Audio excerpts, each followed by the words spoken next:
Welcome to A Better HR Business, the podcast that looks at how HR consultants and HR tech firms grow their businesses and how they help their employers to get the best out of their people. Remember, for show notes and downloads, go to www.getmorehrclients.com/podcast. That's getmorehrclients.com/podcast. Okay, let's get started. Hello, thanks very much for joining me. Good to have you along. And today I'm looking forward to my conversation with Sammy Courtright. Sammy is the co-founder of a very cool company called 10Spot, and it does some amazing stuff. But even more amazing is Sammy is a bit like me. She's geographically challenged. She's from all over the place. I believe she's a tri-citizen, if that's the term. But Sammy, thank you very much for joining me today. Yeah, thanks for having me. Yes, I think that is the terminology. Yeah. And I never knew for the longest time if it was allowed to have, tri-citizenship. So I used to tell people, I'm like, don't tell anyone. Now I think the world is, completely open to as many citizenships that you can possibly obtain. But it is a little confusing at the airport. I'm like, oh, which one should I use? It's kind of fun. It's a nice decision to make. Yeah. Yes, and if in doubt, Australia, because we are Switzerland in many parts of the people consider us to be very neutral, don't really know where we are, what we're doing, but we travel a lot. I love it. And for context, can you just explain to listeners where you've been? Sure. Yeah, I'll give you my background summary. So This will stop. Yeah. Born in London, moved around a lot as a kid, but spent my formative years in Sydney, Australia. I moved out when I was 18 to come to the US to go to university. Went to University of Miami in Florida, graduated there, headed out to Los Angeles, and that's really where I started this business that was formerly FitSpot, but now 10Spot, and I can talk about that transition through the pandemic. And then now, based in New York. Not that it matters anymore, right? Like, people are like, where are you? And I'm like, doesn't matter. I could literally be anywhere. Living in New York now is a lifestyle choice, no longer like a professional choice. Yeah. It's brilliant. It's brilliant. Most of my clients are US and the UK, some in Australia, but my team, we're everywhere. I'm an Aussie in Ireland, and I've got people in South Africa, Romania, UK, US. Yeah, so it's just an amazing world we're in. I think 10Spot is a brilliantly positioned business for the times we're in, and the challenges that we've gone through the last 2 years have been horrendous in all sorts of ways, and at the moment it seems to be getting worse with conflict. But on the employee management side and the employee engagement side, tell us, what is 10Spot? What does it do? Absolutely. So we are a workforce engagement platform that helps companies connect and engage distributed teams. So what does this really mean? We predominantly do sell into HR or directly to managers, and we help them connect and engage their colleagues or teammates through really fun team building events or team-wide challenges with rewards and recognition. Nice. So it's got that gamification element that's just on the rise, I'm imagining, right? Yeah, you gotta have it. People are very much enjoying. There's points associated with certain tasks that you can complete. I think that's very much the future as we, kind of talk a little bit more about the future in the next half hour. I definitely think gamification and that will increase dramatically. Yeah. Can you tell us about the evolution? Because I believe your business, because you have a co-founder, right? And it was a physical-based business. Is that right? Yes. Pre-pandemic, we were a company called FitSpot, and we delivered scalable wellness amenities to companies nationwide. And so these could be anything from physical fitness classes to financial wellness courses to wine and paint nights, language classes, you kind of name it. We delivered these really unique community-driven experiences on site, being the operative word.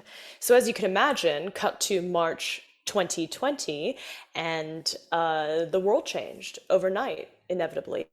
And my co-founder and I sat down and thought, okay, if this is a 3 to 6 month thing, we can write that out, right? We should sustain our business and, see what we can do.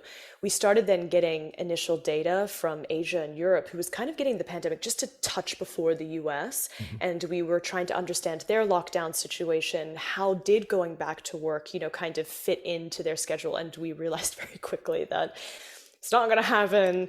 Yeah. Wasn't going to happen anytime soon. So we decided to turn our business to TenSpot, which is what it is today. And kind of with that evolution, we had several conversations with our existing customers and potential customers about what is the general sentiment? What problems and issues are you faced with today now that your team is fully distributed? Now in the future, it might be a little bit more hybrid or it might be back on site.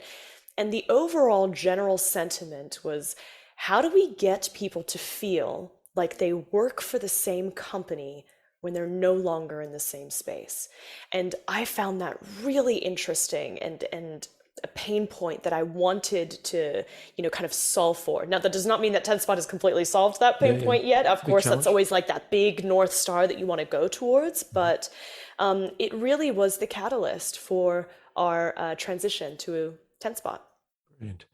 So that's the big picture. At the more micro level, what exactly do employees see when they, I don't know, get registered, sign up, or start using TenSpot? What are some examples of how it's used in the workplace?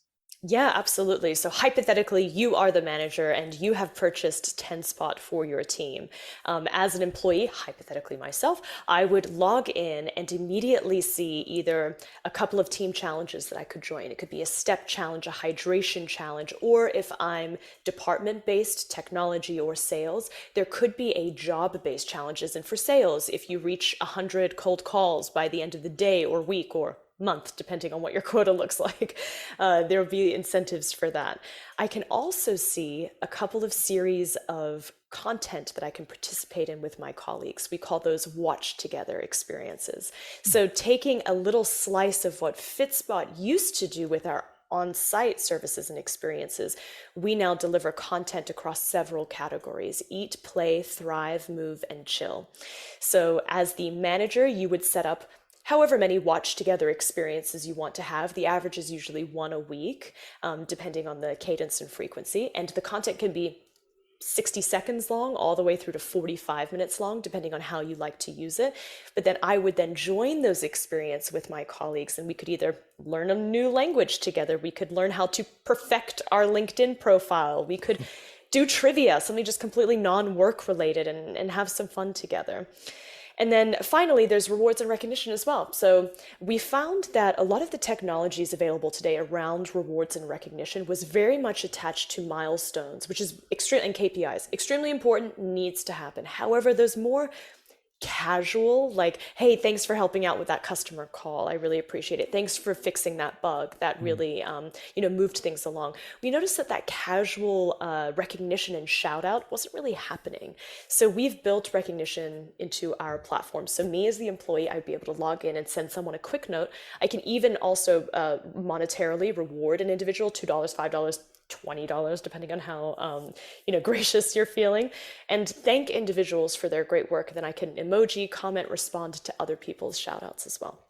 So that's just a very, kind of employee experience. And you, of course, would get all the data as the manager. You would understand who's doing what, who's connecting with who's joining these, watch together experiences, who is doing the shout outs, who's the cultural leaders at our company. Yeah. And try and encourage more of that, and absolutely facilitate those who are a little shy, perhaps, to take action on that. Give you the data so that you feel a little bit more well-informed as a manager. We've really recognized that suddenly people, I don't know about you, but me, I was a little bit of a walk the floor manager prior to the pandemic. My presence, I felt, was me managing, me being there, high-fiving, being present in the moment. And then suddenly I was forced to manage a team completely remotely. And I was like, oh, how do I do this? It's really complicated to ensure that I'm checking all of the boxes: professional development, socialization, team building. And our platform really prompts you as a manager to make sure you are checking those boxes and giving you insights and suggestions. Got it. So what have you learned so far in terms of which industries or job types, sectors would fit or be more interested in this than others? Like I'm picturing a bunch of lawyers not necessarily jumping at it, but maybe I'm wrong. Other service-based industries, call centers, all kinds of other industries might just love this because It's resolving many sort of employee engagement challenges, employee turnover challenges, things like that. What do you see so far? Sure. So I'll make a comment on the lawyers because it's actually a really Hmm. interesting case study. But let me start with like ICP, our ideal customer profile at the moment. Hmm. 250 to 5,000 employees, fully remote or hybrid distributed, teams across the world at this stage. It's not always just US based, like we Yeah. are no longer limited to that. And then tech forward companies, companies that understand the importance of technology being the thread of kind of communication and collaboration. And also, and finally, companies that really are intentional with building community in the workplace. That would be kind of our ideal ICP. However, to your point, firms like law firms, doctors' offices, companies, and institutions perhaps that have never had to consider being remote or having Yes. distributed teams were thrown a big one in March of 2020. They were like, whoa, whoa, whoa, what do we do? How do we do it? It's been very interesting conversations with those customers because this is not only completely new, but it's a lot of education around then the culture that's being created versus just not only onboarding the technology. It's like, how do you now want to set the tone for the company, kind of moving forward by implementing a technology like TenSpot. So there's a lot of education around those types of customers, but then very Mm. interesting ones to work with. Very interesting. And then what are the potential objections or reasons that stop a company moving forward or being interested in using a service like TenSpot? So I'm imagining the CFO says, well, it's just cost. And then others might say, well, do we really need this? What are the kinds of stories or objections you hear? And then what's the solution or answer to those? Absolutely. Of course, in any environment, you will always hear cost, right? We are actually we do per employee per month type of pricing. Hmm. So per license per month, however people like to phrase it, and we are a great a greatly priced company, so that is mitigated quite quickly. Of course, then the tenure of your contract can also reduce pricing, just like anything, right? The longer Yeah. that you sign up for something, the more break that you can get, a price break you can get. Nice. So where our sales team, it goes kind of back to really identifying that ICP. If through those initial, kind of qualifying questions, we find that individuals are not as excited about, bringing the team together. They're not as, they want more of an individualized solution, as in, I want my employees to do whatever they want on their own time. Sure. We say that's fantastic. You can do that through TenSpot, but the whole reason we're here is to get people together. So it's more understanding culturally what tone is set with each one of the companies that we call on. If it's very much individualized, like, hey, we're individual contributors and we're gonna crush it, but it's all based on our own initiatives, we probably would still have a conversation because there's a way to make that work. But I think early on we would be very clear, like, this is how collaborative it is that something that you're interested in? And people have to be willing to join this. Is that the culture that you've created? So I think more teams that maybe aren't as focused on that would probably find a different solution that's a little more self-run versus more team-based as well. Got it. I also imagine that some business leaders might think, oh, no, that doesn't fit our culture or whatever, but conferences, workshops, team leadership groups, sessions that I've either run or attended, you get a lot of people who are in there dressed for business, ready to focus, but they love the interaction, the activities, the community building type stuff that you've described. So you'd be surprised, or they would be surprised. So I suspect it's worth them checking it out and learning more. And a very quick way to kind of get that insight is we Mm. run for prospects throughout the process a free survey.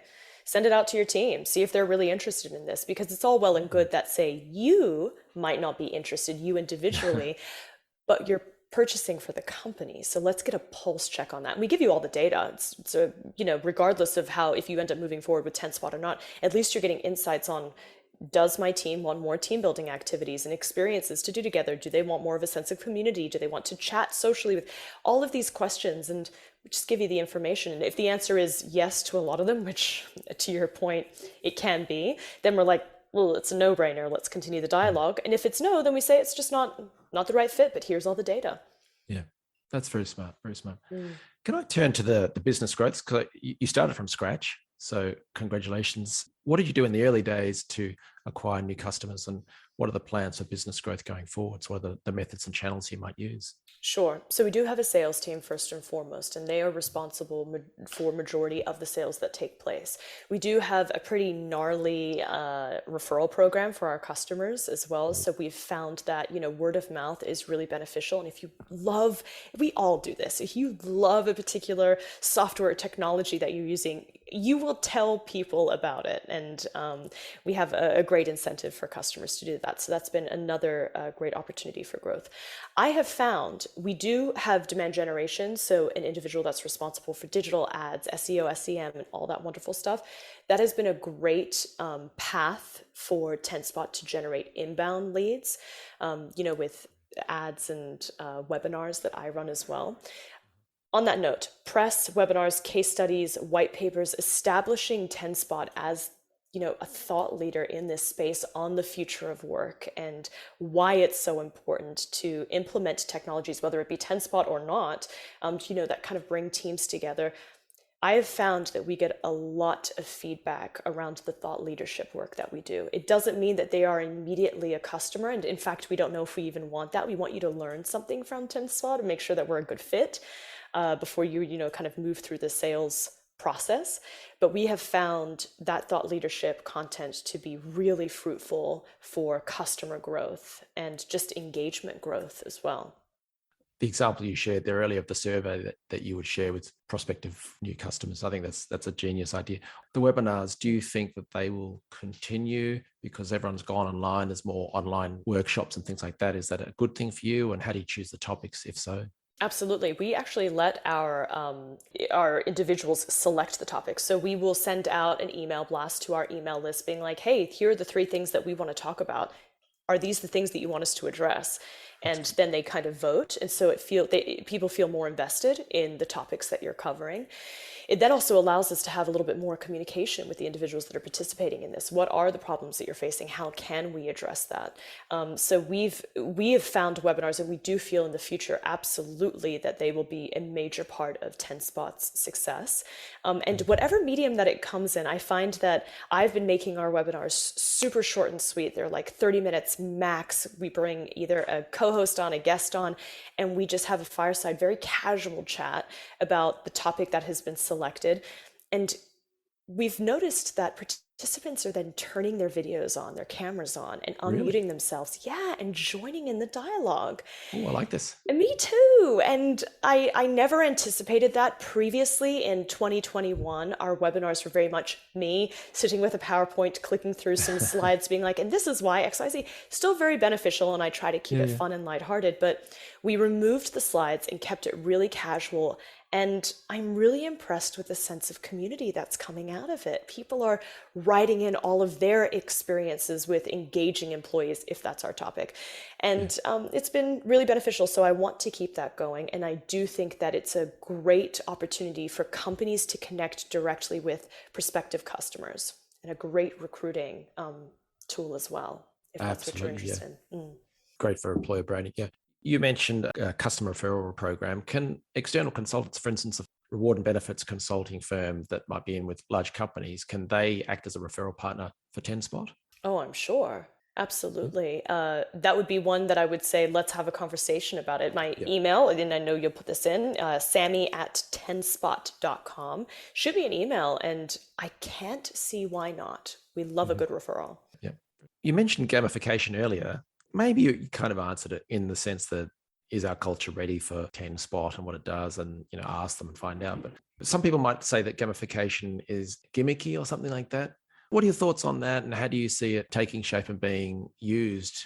Or is it something that's on the surface, but it's the other elements that really drive TenSpot? What are your thoughts around that? Sure. And I'm not going to sit here and say that our platform is, if you do XYZ, you will get, this bonus or incentive or prize. We are not that far down, kind of the gamification rabbit hole, but around things like challenges, where you're completing a specific task and there's points tied to it. That's the whole purpose, of a challenge. So we really encourage that with those types of features within our platform, yes, as the manager, you can see how many, watch togethers that you've participated in or that your colleagues have participated in together, but there's no real points around unless it's tied to a challenge. There's no real points around, participating in that. I do think, to your point, some individuals feel like it can be gimmicky. Some individuals feel like it can just be too much and they're doing this, what's the value that I'm getting from this? Yes, points are important, but am I learning anything? Does it add value to my daily life? Or is it just something that's like super addictive that I'm into? I'm sure I have zero problem with any of those options, by the way. However, I think our model is a little bit more, how can we drive the value? If there's just points tied to something, cool, and there's fun and games associated with that. I love that aspect of gamification, but how do we ensure that employees are getting value and managers are getting value from our product? And if it makes sense to add some type of fun features around that keep it lighthearted, we will do it. But if it doesn't, because people are getting value without it, great, let's leave it as is. Yeah. It's a complicated area. I think I'm more pro gamification than anti it. And I just think back to my HR days when you were trying to drive through change, whether it's improve safety or improve quality or whatever. And if you think, let's put up some posters and then announce something at the weekly meeting for all staff, then that change will not happen. You've got to come at it from a multifaceted way and really drive change. But on the gamification side, I'm kind of seeing it as just one of the many strings to the bow that will help embed change or improve culture and things like that. And there will always be a percentage of people who love to have that sort of fun side and have the games or the points. And if that helps that group and others want to do things in different ways and take advantage of the community aspect, then great. I'm all for it. I could not agree more. And it's so interesting that you mentioned that. Over the weekend, I took several Uber rides, and every single driver, I was nearly going to tweet at Uber because it was so shocking. Every single driver said to me, I have 16 more rides to go, 5 more rides to go, 4 more, whatever it might be, to hit my weekend bonus. And I was like, tell me everything about this experience. And so I was using the Uber ride obviously to like kind of pick away at this whole idea of gamifying their rewards incentives. And they would drive until they reached it. I said, what if it's 4 a.m. and you're really, I will do the 2 more rides until. And I was like, wow, brilliant. And I saw very quickly that it absolutely works. It absolutely works for individuals. And, that's kind of human nature. We all kind of like a bit of a challenge. We like a bit of games. We like incentives. That's very much within our nature. So why not play into that and make, to your point, things that could traditionally be like absolutely monotonous, conversations, add a little bit of flair. Yeah, absolutely. I'm going to ask in a moment, just your thoughts on where the world of work's going. But just before I do that, you got me interested the way you react to the Uber ride and getting excited by that. You're always looking at other businesses and what do they do? And you're sitting there in an Uber and you're suddenly talking about gamification or the way they incentivize behavior, things like that. Is that something you enjoy doing? Yeah, unfortunately, I just feel like it's in my nature. I'm sure it's terribly annoying. There's a salad bar in Atlanta that I went to, and I saw how inefficient their operations were. And I truly was just like, hi, I'd like to speak with the founder of this, salad bar and better understand. And she told me, she was like, oh, I want each person to connect with their salad maker, and that same salad maker walks that customer through the salad bar. And I was like, inefficient. Don't do it. There should be people at each stations. I don't care about the relationship that I have with the salad maker. Let's move things on. She was like, thanks for the feedback. And I'm like, oh no, I'm doing that thing. I've got to stop doing it. But I am 100%, to your point, one of those individuals that I don't think I can help myself. I'm extremely curious as well about how other people came up with that concept. Why did you make that decision? What information did you get in order to, kind of guide you down that path? And then how can we make it more efficient and better? I think it's great for a business leader to think like that. On the flip side, your salad will now definitely be much more expensive. But that's just, that's yeah, life. or she's going to be like, never serve her again. Never come here again. Last thing before I let you go on that one is I recently saw the movie The Founder, which is stars Michael Keaton, and it's around the formation of McDonald's, and fascinating movie and all sorts of stuff goes on. But there's this amazing moment where he's got the 2 brothers, McDonald brothers, who came up with the first concept of the burger store. And they have a tennis court and they've got chalk. They've marked out the kitchen. Where's the stove going to be? Where's the salad going to be? All that kind of stuff. And then they bring in all their staff, and the staff mock the restaurant up and actually walk around just with their hands just waving about in the air. And then they realize, no, that doesn't work. So they scrub the whole thing out, redo it. It's just a fascinating thing. So if you haven't seen it. I loved that film. I've seen it a couple of times because, to your point, I'm always interested in the backstory behind, major franchises like that. And I feel like there was a story there that was not told. And I'm really glad that they did a nod towards that. Yeah. So before I let you go, you're already at the cutting edge of what's going on in employee engagement and that side of things. What do you see coming down the line in HR in the world of work? Sure. What I'm seeing a lot of now that I think will only be enhanced in the future is a very customized or personalized employee experience. And that's from hire through to retire. I think the way that people look for jobs is going to be highly customized. Ideally, AI can start scrubbing your resume and then seeing what's available and saying like, hey, in 12 years, you want to be a CMO or a CEO or whatever, department that you'd like to lead, or a VP, whatever it might be. Here are several jobs that will get you on the path there. And then it'll, apply for you. And then that experience, the interview process and the communication will be so personalized and customized to you. Then the first day, the first 30, 60, 90 days, all the way through to, when you retire, I think will become, there is no one size fits all anymore. There is no blanket experience. I think it's going to become highly tailored to individual employees. And that is something that I'm really excited about. I also think work in general, like full-time employees, I'm already seeing this now, and I'd love to ask your opinion on this. I have several friends that have 3 full-time jobs that are working for several different companies. And it's because they're absolutely fantastic in their role, that they are efficient and they can scale their skill set, to handle 3 different jobs. The 3 different jobs don't know about each other, but they can make it work. They have either assistants or virtual assistants that help coordinate, which calendar is what. But it got me thinking about this whole freelance world and how there's so much incredible talent, and do they need to remain tied to one business for their entire career? I don't know the answer to that. What are your thoughts? I agree. I remember 15 or 20 years ago, there was an unfair dismissal case. A guy got terminated and then claimed whatever. And the reason he'd been terminated is the IT department said, hang on, we're being hacked by China. What's going on? And this guy was a financial analyst or accounting role, something like that. And he had farmed out his entire job to 3 or 4 different virtual assistants. I want you to download this file and sort it into descending order of this, and then color it purple and send it back to me. The next one and that's all that was going on. And so there was no access to private information because it was coming out of his folder, but it looked like they were being hacked. And so they freaked out. But that guy, apparently he'd turn up, he'd surf Facebook, whatever it was at the time, for an hour and then have his coffee and then go and chat. And he didn't have 10 spot, unfortunately. So there was less of that engagement, but brilliant. And I think there's more, but back then that was bad.